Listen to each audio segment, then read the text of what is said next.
भरतपुर थाना रे सेना पुलिस विवाद मामला तदंत रिपोर्ट दाखल कले जस्टिस चित्तरंजन दास अध्यक्षतार गठित न्यायिक कमिशन। मुख्यमंत्री को 283 पृष्ठार तदंत रिपोर्ट प्रदान करिसेंती कमिशन।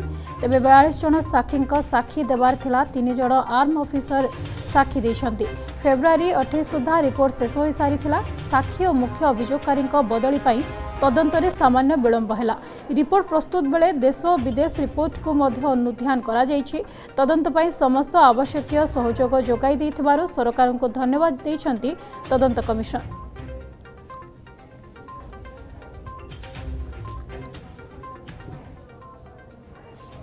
एक्चुअली मु धन्यवाद देवी सरकार को जे जहाँ सहयोग मुझे चाहिए से सहयोग सब से जोगे देथिले। स्टाफ जहाँ जाए चाहिए स्टाफ जोगे देथिले। अन्य आपरेटस कंप्यूटर इत्यादि सब जोगा जाइथिला मते।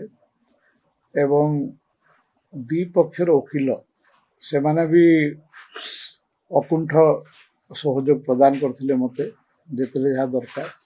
प्राय 282-283 पेज रिपोर्ट दाखल किंतु से द्विपक्षर वकील कहले आम कौन सी भाव आम प्रेजुडिस होनु।